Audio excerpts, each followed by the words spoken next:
Hey guys, Devpro Lowtier4life here with another deck profile for you guys. This time around it is Spirit Beast Tamer, or Noble Spirit Beast, or just Spirit Beast. I think, yeah, just Spirit Beast. Anyways, so guys, this is a pretty fun deck to play. Out of the three Tribe Force decks, this is definitely the weakest, but it's a very fun deck to play regardless. And I do recommend you give it a try at least once. That being said, I'm going to get on with the deck profile. I don't really want to drag this on because I keep getting interrupted whenever I'm trying to do this video for some reason. And it's getting annoying. Anyway, so Noble Spirit Beast Rapenta. He's basically, he kind of sets up your plays. I don't really use his effect too much. He's the strongest main deck monster in the deck for the archetype right now. Hopefully they do get a level 4, I don't know, 1800 beat stick. But regardless, Rapenta he's there. He's another name. That's the main thing that I play him for, is because he's a name. Play 3 mystical. Why did I just call him mystical beast? 3 Noble Spirit Beast Kannahawk. Basically, what this guy does is he lets you banish a Spirit Beast card from your deck, and then during your second standby phase after that effect, you can add that card back to your hand. It's basically a gold Sarcophagus. He's a search card for the deck, really useful and helps you continue with your plays. If you happen to banish a Spirit Beast monster, you can use it for the other Spirit Beast monsters' effects. Pretty useful card. I recommend you play him at 3. Noble Spirit Beast Petolfin, I can never pronounce that right. Oh, I'll say it right. Anyways, basically what this guy does is you can just banish a Spirit Beast card in your hand and target a card on the field and return it to your opponent's hand. I do wish it would be a Spirit Beast to banish a card on the field, but I understand why it returns to the hand.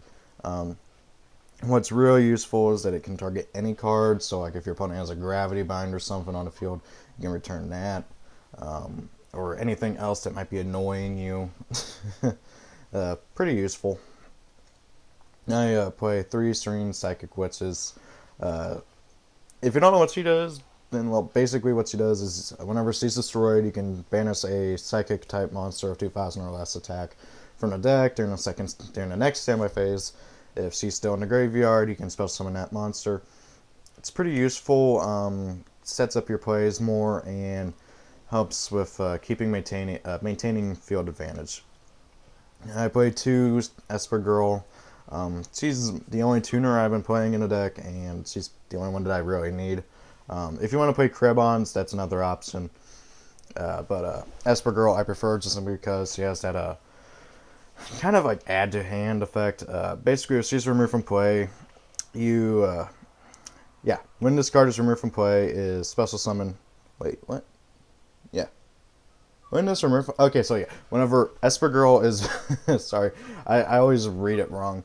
Basically, whenever she is removed from play and then special summon from the remove from play spot, remove from play the top card of your deck face down, and then whenever she is sent from the field to the graveyard, add that remove from play card to your hand. It's really useful, kind of speeds up the deck a bit if you go for a Synchros summon and stuff. And definitely helpful. I play 3 Elder the Spirit Beast Tamers. He basically gives you an extra normal summon to turn he's normal summoned, basically a Constellar Pollux or Evil Storm Caster. Definitely helps with the deck's speed and allows you to go for an instant fusion, generally speaking. I play 3 Spirit Beast Tamer Lera. She basically does the same thing as Mr. Elder over here, but she special summons a Spirit Beast monster from the graveyard, and it's pretty useful. Again, another instant fusion monster. I play 1 Raigeki, 1 Dark Hole for obvious reasons, 1 Gold Sarcophagus it's like a 4th Kannahawk, 1 Fool's Burial, mainly to work with Lera, 2 MST for obvious reasons, 1 Burial from a different dimension, helps keep things in the graveyard. I've been considering dropping it, it's up to you, but yeah, it's pretty useful. 3 Emergeny Teleports, let's see, 1, 2, 3, 4, 5, 6, 7, 8, 9. I think like 11 of your monsters are psychics, and they're all level 3 or lower.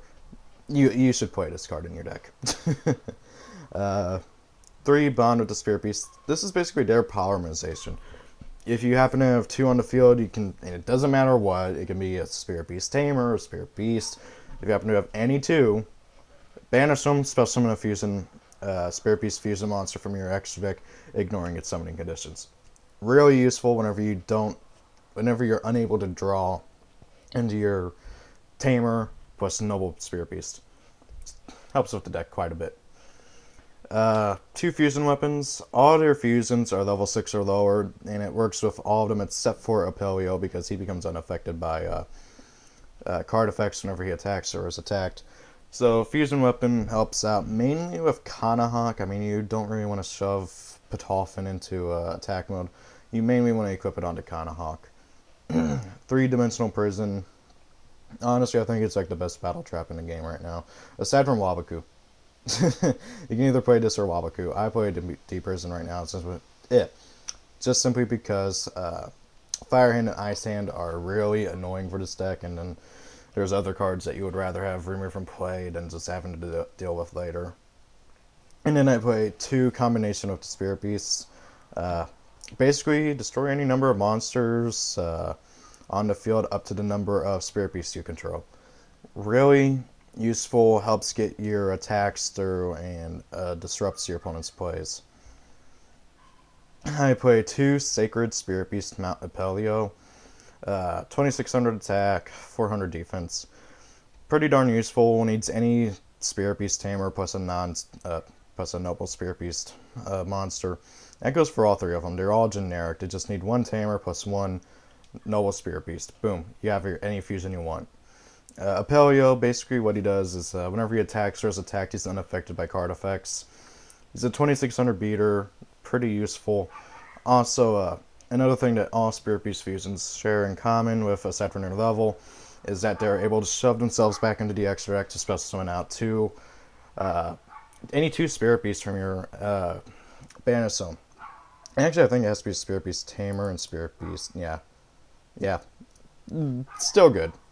Kannahawk, the remarkable thing about him is that you can target any 2 of your banished Spirit Beast cards, return them to the graveyard, and add 1 Spirit Beast card from your deck to your hand.